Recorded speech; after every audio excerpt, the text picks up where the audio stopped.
Welcome to EduPhysics by PKG channel. আজকে আমরা কার্যক্ষমতা শক্তি এই অধ্যায়ের গাণিতিক বিভিন্ন যে প্রশ্ন আছে তার সমাধান করব। প্রত্যেক ছাত্রছাত্রীদের বলবো ভিডিওটা খুব ভালো করে দেখবে, কোনো জায়গায় স্কিপ করবে না, এবং এটা তোমাদের পরীক্ষার জন্য প্রচণ্ড গুরুত্বপূর্ণ একটা পাঠ হতে চলেছে। বিগত ক্লাসগুলিতে আমরা বিভিন্ন থিওরি ক্লাসগুলো করা হয়েছিল, এবারে আজকে আমরা এর গাণিতিক প্রশ্নের সমস্যার সমাধান করব। তাহলে এখানে প্রথম ব্যাপারটা জানতে গেলে, এই সমস্যার সমাধান করতে গেলে বেশ কয়েকটা আমাদের সূত্র আছে, সেই সূত্র সম্পর্কে আমাদের জানতে হবে। যে সূত্রগুলো আমরা আগে প্রমাণ করে এসেছি, যেমন 1 নম্বর যে ব্যাপারটা ছিল একটা গুরুত্বপূর্ণ সূত্র এই অধ্যায়ের, ডব্লিউ সমান, আমরা জানি ডব্লিউ সমান এফএস। ডব্লিউ সমান এফএস বা অনেক সময় এটা এফ ইন্টু এক্স একইভাবে বলা যায়। বি ডব্লিউ সমান এফ এস কস থিটা। 3 নম্বর সূত্র কি, আমরা জানি পি সমান ডব্লিউ বাই টি। 4 নম্বর সূত্র কি জানি, আমরা জানি ইপি সমান এম জি এইচ। 5 নম্বর সূত্র আমরা জানি ইকে সমান হাফ এম ভি স্কোয়ার। আর 6 নম্বর সূত্র হলো পি সমান এম ভি। এম পি মানে এখানে রৈখিক ভরবেগ বলছে।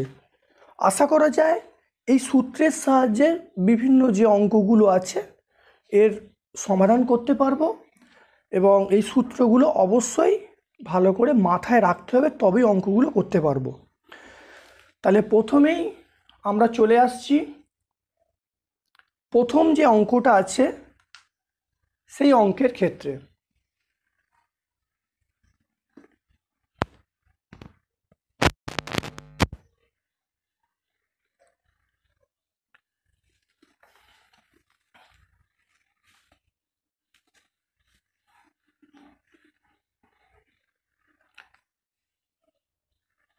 এখানে দেখা যাচ্ছে কোনো গতিশীল বস্তুর ভর দ্বিগুণ করা হলো এবং বেগ দ্বিগুণ করা হলো, গতিশক্তির কীরূপ পরিবর্তন হবে।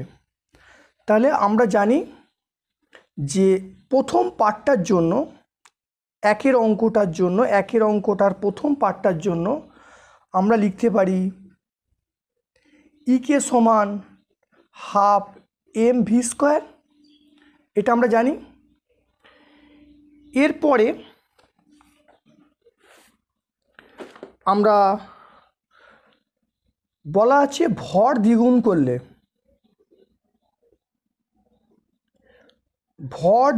করলে গতিশক্তি আমরা লিখব, ভর দ্বিগুণ করলে গতিশক্তি সেটা হলো ইকে ড্যাশ বলে দিই। তাহলে হাফ ভর দ্বিগুণ মানে এমটা 2m হবে আর ভি স্কোয়ার থাকবে। তাহলে আমরা লিখব ইকে ড্যাশ সমান half into 2m V square. এটাকে যদি আমি 1 নম্বর সমীকরণ দিই, এটাকে 2 নম্বর দিই, যদি এটাকে 1 নম্বর সমীকরণ, এটাকে 2 নম্বর সমীকরণ আমরা দিই, তাহলে আমরা যদি 2 ভাজিতক 1 করি, 2 নম্বর ভাজিতক 1 নম্বর করলে আমরা পাবো ইকে ড্যাশ বাই ইকে সমান কত পাবো, 2 পাবো। তাহলে এখান থেকে আমরা বলতে পারি ইকে ড্যাশ সমান 2 ইন্টু ইকে, এটা আমরা বলতে পারি। তাহলে এখানে কি হলো, তাহলে প্রাথমিক গতিশক্তি দ্বিগুণ হবে। প্রাথমিক গতিশক্তির দ্বিগুণ হবে। 2 নম্বর পার্টটায় যেটা বলা আছে, 2 নম্বর অঙ্কটার যে আছে বেগ দ্বিগুণ করলে কি হবে। বেগ দ্বিগুণ করলে আমরা এখানে বলতে পারবো, এখানে 2 নম্বর পার্টটার জন্য বেগ দ্বিগুণ করলে আমরা লিখতে পারবো, তাহলে ইকে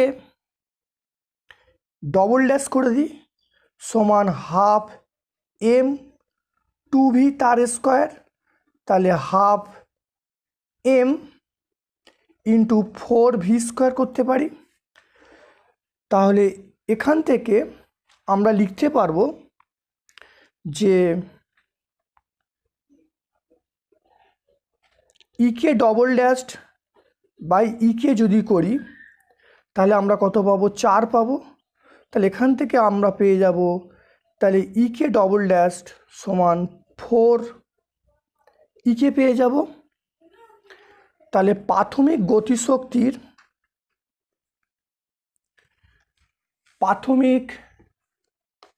গতিশক্তির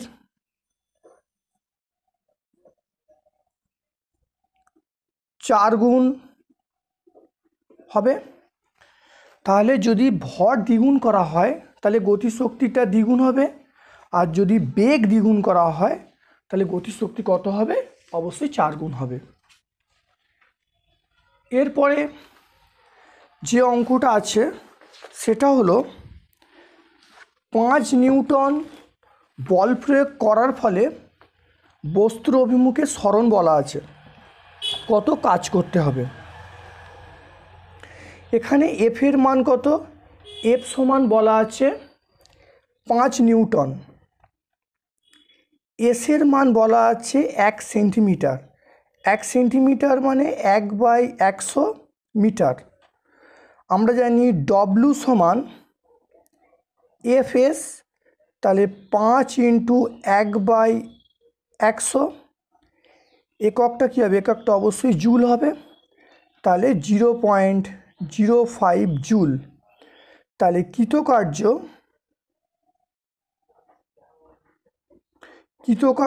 ডব্লু সমান 0.05 জুল।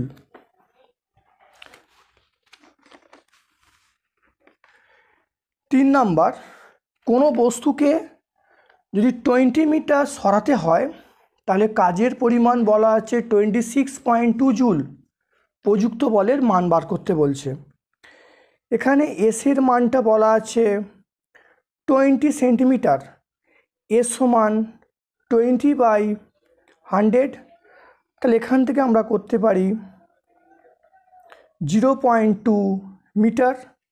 ডব্লুর মানটা বলা আছে 26.2 জুল, তাহলে এখানে আমরা জানি ডব্লু সমান এফএস, ডব্লু সমান এটা বলা 26.2, এফ এসের মান 0.2, তাহলে এফের মান কি পাবো, তাহলে এফের মান পাবো 26.2 বাই 0.2, এটা করলে কত হবে 131।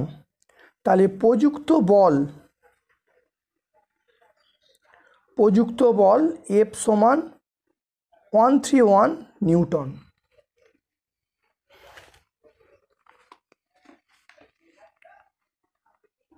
এর পরের যে নিউমারিক্যালটা আছে আমাদের অবশ্যই করতে হবে।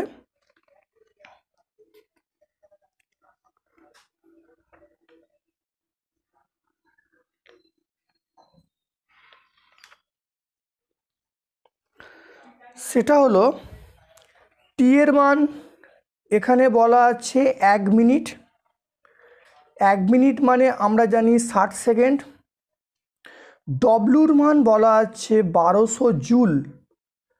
আমরা জানি পি সমান ডব্লু বাই টি, তাহলে ডব্লু মানে 1200 বাই টি মানে 60, এটা ভাগ করলে কত হবে, এটা 20 হবে। তাহলে যন্ত্রের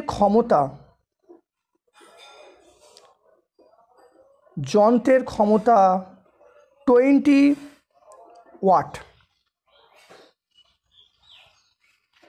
এরপরে আমরা যে অঙ্কটায় আসব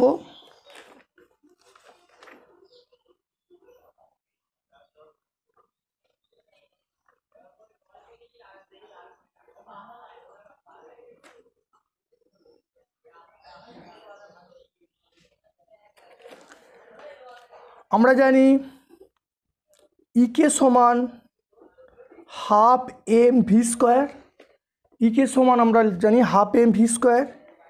এম এর মান কত? এম এর মান 1 কেজি, ভি এর মান কত? 1 মিটার পার সেকেন্ড। তাহলে মান বসালে ইকে সমান হাফ ইন্টু 1 ইন্টু 1 স্কোয়ার। তাহলে এটা করলে কত হবে? 1/2 হবে। তাহলে 0.5 আমরা লিখতে পারি। তাহলে গতিশক্তি মানে বস্তুর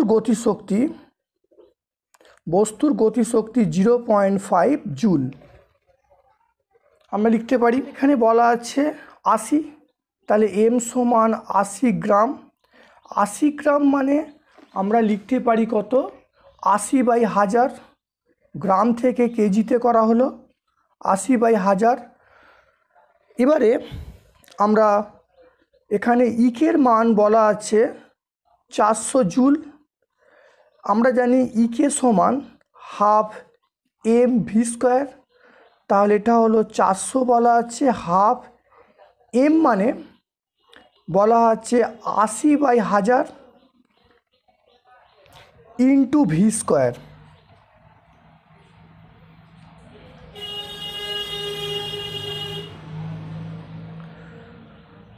তাহলে কোনাকুনি যদি গুণ করি তাহলে আমরা লিখতে পারবো 800, এটা 800 সমান 80/1000 ইন্টু ভি স্কোয়ার। তাহলে এখান থেকে আমরা পাবো ভি স্কোয়ার সমান আমরা পাবো 800 ইন্টু 1000/80। এটা কাটলে এটা 10 হবে, এটা তাহলে 10⁴ হবে। তাহলে ভি এর মান কত হবে? ভি এর মান 10⁻²। তাহলে ভি এর মান কত হলো? 10⁻² এত মিটার পার সেকেন্ড। তাহলে বস্তুটার বেগ হলো 100 বা 10⁻² মিটার পার সেকেন্ড। এরপরে আমরা যে অঙ্কটায় আসবো, খুব ইম্পর্টেন্ট অঙ্ক, পরীক্ষায় বারবার দেয়, সেটা ভর বলা আছে। বস্তুর ভর বলা আছে 500 গ্রাম। 500কে আমরা 1000 দিয়ে ভাগ করে নেব, তাহলে এটা হাফ কেজি পেয়ে যাব। এখানে ভি এর মান বলা আছে 10 মিটার পার সেকেন্ড। ইকের মান আমরা জানি হাফ এম ভি স্কোয়ার। তাহলে আমাকে গতিশক্তির মান চাইছে, গতিশক্তি মানে হাফ, এম এর মান আমার হাফ বলা আছে, ভি এর মান 10 তার স্কোয়ার বলা আছে। তাহলে এখানে করলে কত হবে? তাহলে এটা 1/4, এটা 100, এটা কাটাকুটি করলে আমরা লিখতে পারবো 25।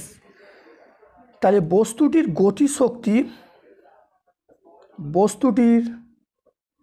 গতিশক্তি আমরা লিখতে পারবো 25 জুল। এসআই পদ্ধতিতে অঙ্ক করা হচ্ছে, সেই জন্য এককগুলো জুল, ওয়াট এরম হবে। এরপরে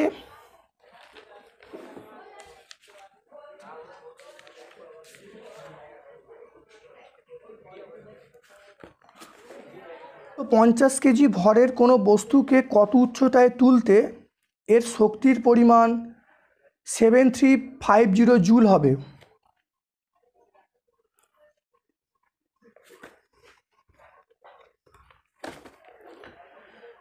এখানে এম এর মান বলা আছে 150 কেজি, ইপি স্থিতিশক্তির মান বলা আছে 7350 জুল, এইচ এর মানটা আমার চাইছে। আমরা জানি যে জি এর মান হলো 9.8 মিটার পার সেকেন্ড স্কোয়ার, কারণ এসআই পদ্ধতিতে জি হলো 9.8। তাহলে এখান থেকে আমরা ইপির মানটা কি পেয়ে যাব? ইপির মানটা হলো এমজিএইচ, ইপির মান হলো 7350, এম এর মান কত? 150, জি এর মান 9.8, এইচ এর মানটা বার হবে। তাহলে এই সমান আমরা লিখতে পারবো কি? 7350/150 ইন্টু 9.8। যদি এটাকে ক্যালকুলেশন করা হয় তাহলে এইচের মানটা কত বেরোবে? এইচের মানটা 5 বেরোবে। অতএব উচ্চতার মানটা কত আসবে? উচ্চতার মানটা আসবে 5 মিটার। এরপরে আমরা যে অঙ্কটায় আসব সেটা হলো এইটা। এখানে ভরবেগ মানে রৈখিক ভরবেগ P সমান mv বলা আছে, আর বস্তুর গতিশক্তি ইকে সমান হাফ mv² বলা আছে। প্রশ্নানুসারে আমরা লিখতে পারি ইকে সমান পি, এটা প্রশ্নানুসারে।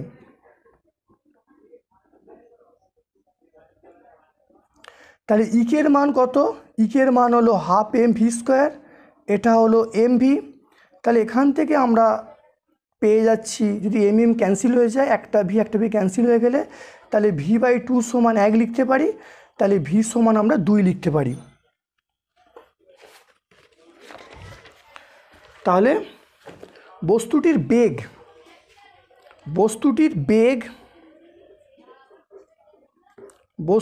বেগ আমরা কি লিখব?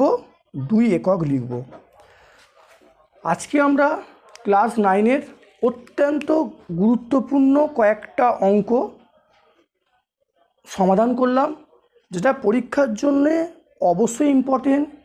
ইউনিট 2 বলো বা অ্যানুয়াল পরীক্ষা বলো, প্রত্যেকটা পরীক্ষার জন্য খুব ইম্পর্টেন্ট। তোমরা খুব ভালো করে প্র্যাকটিস করবে। ভিডিওটা কেমন লাগলো অবশ্যই তোমরা বলবে, অবশ্যই তোমরা লাইক করবে, শেয়ার করবে এবং অবশ্যই সাবস্ক্রাইব করবে। এর পরের ক্লাসগুলিতে আমরা এমসিকিউ এসিকিউ নিয়ে আলোচনা করব। তোমরা ভালো করে ভিডিওগুলো দেখবে। আশা করি আমার এই ভিডিও থেকে তোমরা দারুণভাবে উপকৃত হবে।